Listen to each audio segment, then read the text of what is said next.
Olá, pessoal, tudo tri com vocês? Eu espero que sim. Sou o Rodrigo Zarpelão de Matos, advogado, aqui diretamente do canal Trijuro, Direito de um jeito mais trilegal. E a pergunta bem difícil para responder é essa aqui, ó. Concurso público, quando a vaga é minha? Muita gente faz concurso, principalmente quando chega aqueles tais cadastros reservas, né? E aí nós ficamos com aquela agonia, com aquela destemperança de querer saber quando é que vão me chamar, se é que vão me chamar. E isso aí gera problemas para muita gente, né? Então vamos lá, vamos começar pelo início e vamos aumentar um pouquinho a profundidade do assunto, tá? Quando falamos então em concurso público, temos só que lembrar que a Constituição Federal ela assegura lá que todo provimento de vagas, né, efetivas, elas são baseadas em concurso público no critério de provas ou provas e títulos, né? Então, o que acontece? Nos concursos normalmente aparece lá, exemplo, porteiro, duas vagas. E aí, de uma forma muito simples, se aparece aqui porteiro, duas vagas, significa então que a administração pública está vinculada, obrigada a chamar estas duas vagas. Ponto. Premissa simples, tranquila, acredito que todo mundo entendeu. Continuando, este tempo de duas vagas não significa que o gestor público, por meio, se for um município, um prefeito, né? Se for no estado, pode ser o governador, depende do concurso, né? Não significa que ele vai chamar na hora. Nós temos que lembrar o que? Do tempo de validade, né? Validade do concurso, porque temos que lembrar, porque a validade normalmente é uma mais uma, né? E o tempo máximo é 4 anos. A lei, a Constituição Federal, fala em dois prorrogáveis por mais dois. Lembrando que essa prorrogação é discricionária, ou seja, depende da manifestação do gestor público. Ele pode falar eu quero ou ele pode falar eu não quero, ok? Então a primeira premissa já foi feita, que a vaga está lá no edital, maravilha. Bom, muito se falou posteriormente a isso daquelas pessoas que elas fazem, exemplo, nesta vaga aqui de porteira, a pessoa passou em terceiro, ela passou em quarto ou passou em quinto. E aí, como fica a situação dela? Bom, é garantia de vaga? A resposta direta e imediata seria não. Porém, podemos falar em depende. E essa agora, a segunda resposta, depende, ela vem de uma construção jurídica que vai se aprofundando com o tempo, né? Começou ali mais forte em 2015 e aí está vindo com mais força. E é aqui que vai ser, então, o caminho para falarmos sobre este tema. Vamos lá, tá? E eu aqui até separei aqui um pontinho que é importante, ó. O direito subjetivo à nomeação, que significa, olha, eu estou garantido meu direito, eu tenho só que esperar o prazo, que dentro do prazo de validade do concurso, o gestor público é obrigado a me chamar, tá? É isso que está querendo dizer, tá? Surge nas seguintes hipóteses. Quando a aprovação ocorrer dentro do número de vagas do edital.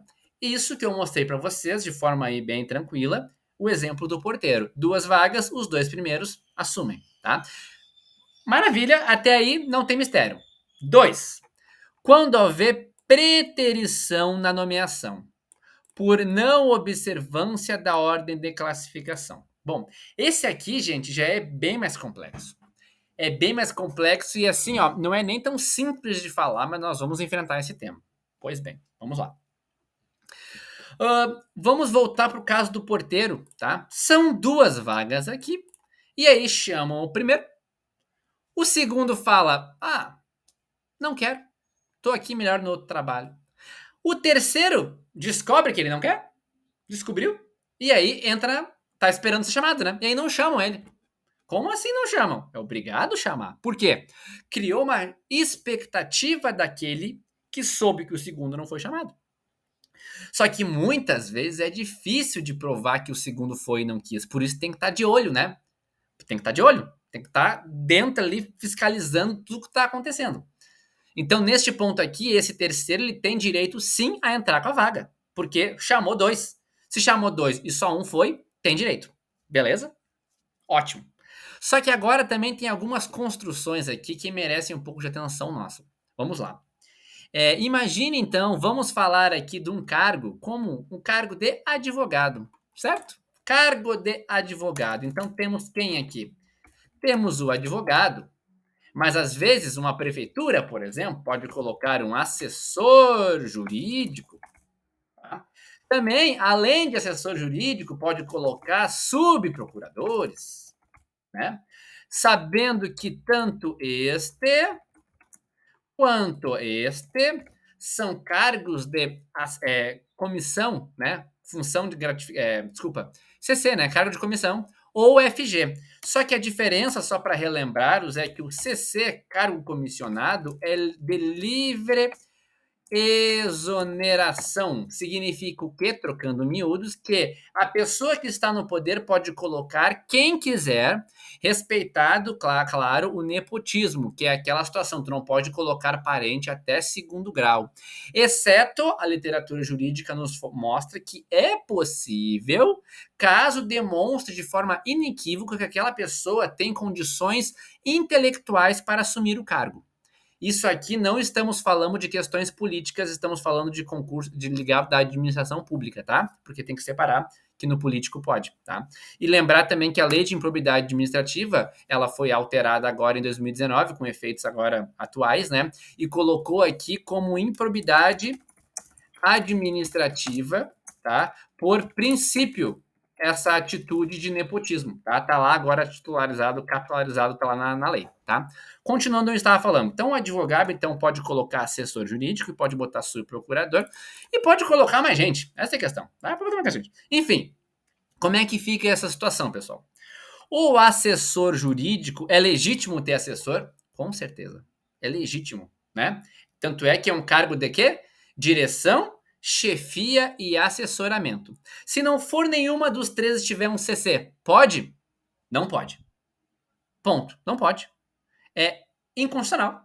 Se é só para direção, chefia e assessoramento, o que não for isso não pode ser CC. Ponto. Continuando. Subprocurador. Subprocurador é legítimo? Depende da lei do município. Se a lei do município falar que pode, pode. Beleza, tá? A questão é a proporcionalidade disso aqui tudo. Já imaginou numa cidade grande, por exemplo, que tem, vamos colocar, 2 advogados e 28 CCs? 28 CCs ligados à assessoria jurídica. Faz sentido ou é uma espécie de burla? Afinal, quem tem as prerrogativas para entrar com o processo nos locais é o advogado. Confere? Então, tem que utilizar a proporcionalidade num olhar muito mais específico aos casos em concretos para ver a solução se é possível ou não é possível. Subprocurador ou qualquer outra área, se tiver escrito de forma extremamente específica no edital, dizendo que faz as condutas exatamente iguais do advogado, faz sentido? Na minha ótica também não faz sentido, porque o advogado é o advogado, subprocurador é o subprocurador, o assessor jurídico é o assessor jurídico. Relembrar que o assessor jurídico é aquele que acompanha, que ele está junto, ele presta uma assessoria ao advogado. O advogado é o núcleo, né? Se formos colocar isso aqui, imagina, pessoal, tá? O porteiro é 2 vagas, daí o cara que passou em sexto aqui, tá? O sexto, viu que não chamaram mais ninguém, mas ele descobre que colocaram uma terceirizada no meio do caminho. Colocaram aqui, ó, uma terceirizada. Terceirizada. Para atuar. E nessa terceirizada aqui tem mais 3 pessoas. O que ele poderia fazer? Olha, pera um pouquinho. Colocaram uma terceirizada durante o concurso, sob a argumentação que é para poupar recursos, mas a minha vaga está aqui, eu fiz um concurso, eu tenho direito. E aí gera o quê? Gera o quê? Gera a tal o direito subjetivo à nomeação. E o direito subjetivo à nomeação te dá a obrigatoriedade de ser chamado. Ponto. Ponto. Isso é fundamental para a gente entender, porque em situações assim, muitas vezes a administração pública ela não resolve de uma forma simplificada. E aí temos 2 institutos aqui, ó, 2 institutos que seria uma ação ordinária. O que é a ordinária, né? A ordinária a gente pensa que é coisa ruim. Não, ordinário, né, é comum. Então, uma ação comum que tu vai utilizar com todas as provas cabíveis para fins de ingressar e fazer com que tu entre na vaga, demonstrando as ilegalidades. Tem a opção também 2, que é o mandado de segurança. Este aqui é mais célere, claro, né? A prescrição dele é 120 dias da data da homologação do concurso, né? Acabou o concurso, transitou tudo. 120 dias tu pode chegar lá e tentar. Ambos necessitam de um advogado ou defensoria pública, não importa, né?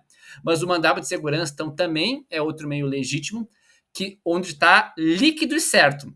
Esse aqui, no caso, ele é muito mais certeiro e exige maior gama de documentos, porque a chance de ser indeferido é alta. Se tu não mostrar por A mais B que está errada a situação, tu não vai ganhar, entendeu? Então, na dúvida, é mais fácil a ação ordinária, colocando aqui, quem sabe, uma tutela de urgência, que é questão de emergência, quando mostrar flagrante erro, sabe? Uma coisa assim, uma forma mais forte, para ver se tu consigas garantir o teu direito, tá?